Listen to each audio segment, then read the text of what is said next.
पात्र असण्याच्या पलीकडचा जो आहे, जो सरप्लस त्यांच्याकडे आहे, ती परत करण्याची प्रामाणिक भूमिका ही महाराष्ट्राच्या या लाडक्या बहिणींनी घेतलेली आहे. त्याच्यामुळे बहिणी या लाडक्या सुद्धा आहेत आणि त्या प्रामाणिक सुद्धा आहेत. म्हणजे रिफंड हेड जो असतो तो त्याच्यासाठी ते आम्हाला त्या ठिकाणी तयार करून देतील आणि त्या माध्यमातून हे राज्याच्या तिजोरीमध्ये येणार.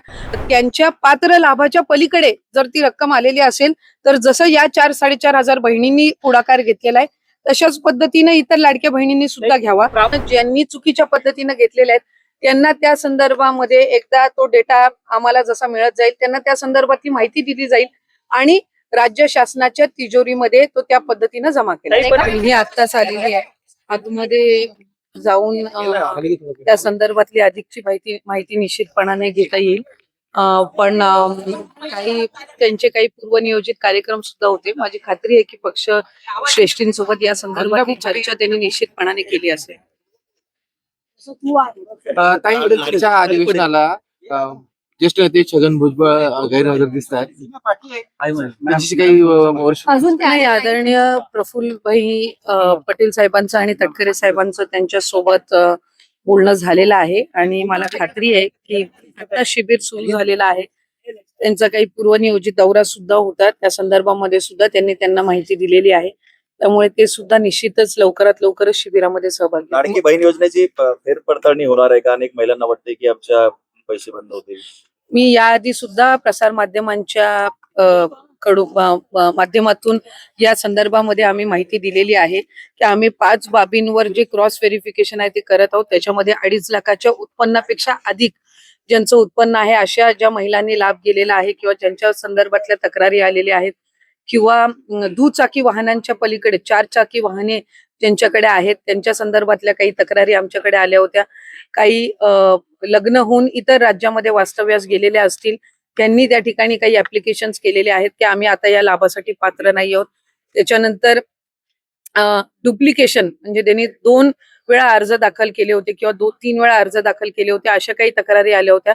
साधारणपणे आम्ही क्रॉस व्हेरिफिकेशन ही सुरू केलं. पण एका बाजूला आज ज्या लाडक्या बहिणी आहेत ज्यांना एक लाभ मिळत आहे पण त्याच्या व्यतिरिक्त सुद्धा त्यांनी काही फॉर्म डुप्लिकेशन झाला असेल किंवा उत्पन्न त्यांचं जास्ती झालं असेल किंवा त्यांचं दुचाकीपेक्षा अधिक म्हणजे वाहनं त्यांच्याकडे 4 चाकी वगैरे असणारे जे आहेत त्यांनी स्वतःहून सुद्धा हा जो लाभ आहे हा परत देण्याची सुरुवात ही केलेली आहे. काही आम्हाला गेल्या महिन्यात सुद्धा प्राप्त झाले, डिसेंबर महिन्यामध्ये.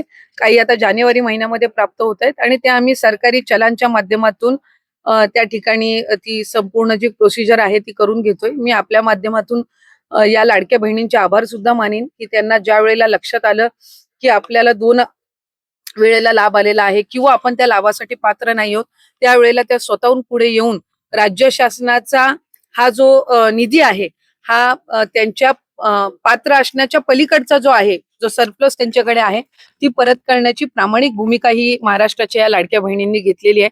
त्याच्यामुळे बहिणी या लाडक्या सुद्धा आहेत आणि त्या प्रामाणिक सुद्धा आहेत. त्या आम्हाला या उदाहरणाच्या माध्यमातून पाहायला मिळालं. जवळपास 4,000 महिलांनी अर्ज केलाय की हा साधारणपणे सुमारे अर्ज आहे. हा अंदाजे अर्ज आहे. याच्यापेक्षा कदाचित अधिक कमी जास्त त्याच्यामध्ये निश्चितपणाने होऊ शकतं आणि हे साधारणपणे चालू राहणार आहे. आता समजा उदाहरणार्थ 3,500-4,000 का 4,500 आले असतील तर ही एक कंटिन्युअस प्रोसेस राहणार आहे. डिसेंबर महिन्यामध्ये सुद्धा आमच्याकडे काही 100-150 प्राप्त झालेले होते. आता जानेवारी महिन्यामध्ये मोठ्या प्रमाणामध्ये प्राप्त व्हायला सुरुवात झालेली आहे.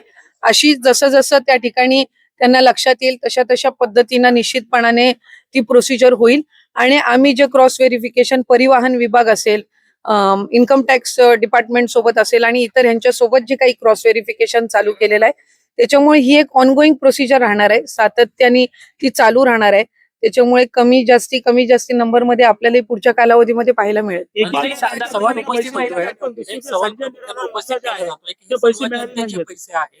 एक सवाल उपस्थित विरोधकांकडून केला जातोय की हे सर्व जनतेचे पैसे आहेत. वेगवेगळ्या योजनांमधले पैसे जर माघारी घेतले जातात तर लाडक्या बहीण योजनेमधले पैसे तुम्ही वापस का घेत नाही? पण असं कोणी म्हटलं की वापस घेत नाहीये. मी आताही याआधी माहिती दिली की सरकारी चलनच्या माध्यमातून आपण राज्य शासनाची जी तिजोरी असते ट्रेजर त्याच्यासाठी आम्ही अर्थ नियोजन विभागासोबतही त्या संदर्भातला आमचं संपर्क चालू आहे. ते एक स्वतंत्र हेड म्हणजे रिफंड हेड जो असतो तो त्याच्यासाठी ते आम्हाला त्या ठिकाणी तयार करून देतील आणि त्या माध्यमातून हे राज्याच्या तिजोरीमध्ये येणार आणि ते वेगवेगळ्या योजना असेल किंवा इन्फ्रास्ट्रक्चर असेल किंवा इतर ह्याच्यासाठी जसं रुटीन शासनाचं रिफंडचं फंड वापरला जातो इतर योजनांसाठी किंवा शासकीय जी काही आपली लोकउपयोगी लोककल्याणकारीच्या योजना असतात तर त्यामध्ये तो वापरला जाईल. यामध्ये मुद्दा असा आहे प्रामुख्याने तुम्ही असं म्हणताय की ज्यांचे अर्ज माघारी आलेले आहेत ते पैसे माघारी येत आहेत त्याचे, परंतु ज्यांना चुकीच्या पद्धतीने अर्ज भरलेले आहेत जे अजूनही बोलायला तयार त्यांना नाही. काय मी याआधी त्या संदर्भातली माहिती दिली की आमची जी क्रॉस व्हेरिफिकेशनची प्रोसिजर आहे परिवहन विभागासोबत चालू आहे. जे उत्पन्नाच्या पलीकडे जाऊन ज्यांनी त्या ठिकाणी लाभ घेतलेला आहे ते सुद्धा आम्ही क्रॉस व्हेरिफिकेशन करत आहोत. या व्यतिरिक्त जे राज्याच्या बाहेर आता लग्न होऊन गेलेल्या वगैरे किंवा राहायला गेल्या असतील किंवा सरकारी नोकरीमध्ये ह्या कालावधीमध्ये 4-5 महिन्याचे लागलेले आहेत हे एका बाजूला आम्ही विभागाच्या पद्धतीनं आम्ही क्रॉस व्हेरिफिकेशन करत आहोत. पण हे जे आपण 4-4.5 हजार म्हणतोय हे स्वतःहून पुढे आलेले आहेत. या व्यतिरिक्त क्रॉस व्हेरिफिकेशन मध्ये येणार आहेत ते वेगळेच आहेत. पण आपल्या माध्यमातून मी लाडक्या बहिणींना सुद्धा आवाहन करीन की अशा पद्धतीचं जर त्यांना त्यांच्या पात्र लाभाच्या पलीकडे जर ती रक्कम आलेली असेल तर जसं या 4-4.5 हजार बहिणींनी पुढाकार घेतलेला आहे तशाच पद्धतीने इतर लाडक्या बहिणींनी सुद्धा घ्यावा. त्याच्यामुळे ह्या 2 स्वतंत्र प्रोसिजर आहेत. एक आहे की ज्या 4-4.5 बहिणींनी स्वतःहून त्यांना जाणवल्यानंतर त्यांनी परत करण्याची प्रोसिजर ऍप्लिकेशन केलेलं आहे आणि विभागाच्या माध्यमातून जे स्वतंत्र चालू आहे ते आहेच. म्हणून मी आपल्याला सुरुवातीला माहिती देत असताना म्हटलं की हा आकडा दोन्ही जर आपण कंबाईन केले पुढे मागे होण्याची कमी जास्त होण्याची शक्यता आहे. त्यांच्याकडनं पैसे तुम्ही मागे घेणार आहात. ते पैसे परत वापस घेण्यासंदर्भात हा प्रश्न आहे.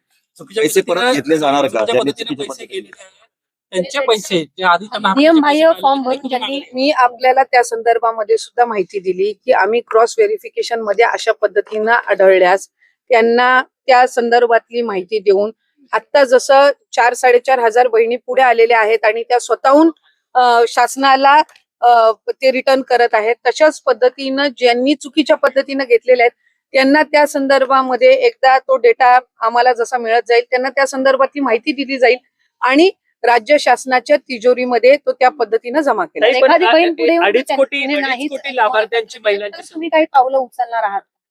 जर नियमबाह्य फॉर्म भरून सुद्धा जर एखाद्या बहिणीने लाभ घेतला असेल आणि तिने जर अर्ज नाही केला तर तुम्ही काही पावलं उचलणार आहात. नाही, मी त्या संदर्भातली आपल्याला माहिती दिली की क्रॉस व्हेरिफिकेशन मध्ये अशी ना तशीही आम्हाला त्या संदर्भातली जी माहिती आहे ती मिळणार आहे. या 4-4.5 हजार जे आहेत त्या स्वतःहून आलेल्या आहेत पुढे. तशाच पद्धतीनं आम्ही विभाग म्हणून जे क्रॉस व्हेरिफिकेशन करतोय त्याच्यामध्ये तो डेटा तसाही येणारच आहे. त्यामुळे या स्वतःहून पुढे आलेल्या आहेत त्यांचं आम्ही स्वागतच करतो. अशाच पद्धतीनं इतर असतील तर त्यांनी स्वतःहून पुढे यावं आणि अदरवाईज क्रॉस व्हेरिफिकेशन मध्ये हळूहळू आमच्याकडे तो डेटा तसाही येत आहे. ताई, तुम्ही म्हणतात की क्रॉस व्हेरिफिकेशन करून डेटा तुम्ही कलेक्ट करणार आहात. 2.5 कोटी लाभार्थी महिलांची संख्या आहे. साधारणपणे तुमच्या डिपार्टमेंटकडे काही आकडेवारी आहे का? क्रॉस व्हेरिफिकेशन झालं तर इतकी आकडेवारी ती खालावेल म्हणून? आम्ही सुरुवातीपासूनच या संदर्भातली भूमिका स्पष्ट केलेली आहे की क्रॉस व्हेरिफिकेशन किंवा स्क्रुटिनी आम्ही 2.5 कोटी लाभार्थ्यांचं पूर्णपणाने करणार नाही. पिवळा आणि केशरी कार्ड धारक जे आहेत त्यांचं उत्पन्न 1 लाखापेक्षा कमीच आहे म्हणून ते पिवळे आणि केशरी कार्ड धारक आहेत. त्याच्यामुळे ती जी संख्या आहे ही साधारणपणे 1.5 कोटीपेक्षा सुमारे त्याच्यापेक्षा अधिक जात असते. त्याच्यामुळे तिथं स्क्रुटिनी किंवा क्रॉस व्हेरिफिकेशन करण्याचा काही विषय येत नाही. कारण त्यांचे उत्पन्न हे त्यांना जे कार्ड मिळालेलं आहे जे पूर्वीपासून अन्न व नागरी पुरवठाच्या माध्यमातून किंवा इतर योजनांचा ते लाभ घेत आहेत त्याच्यामध्ये ते क्लिअर आहे.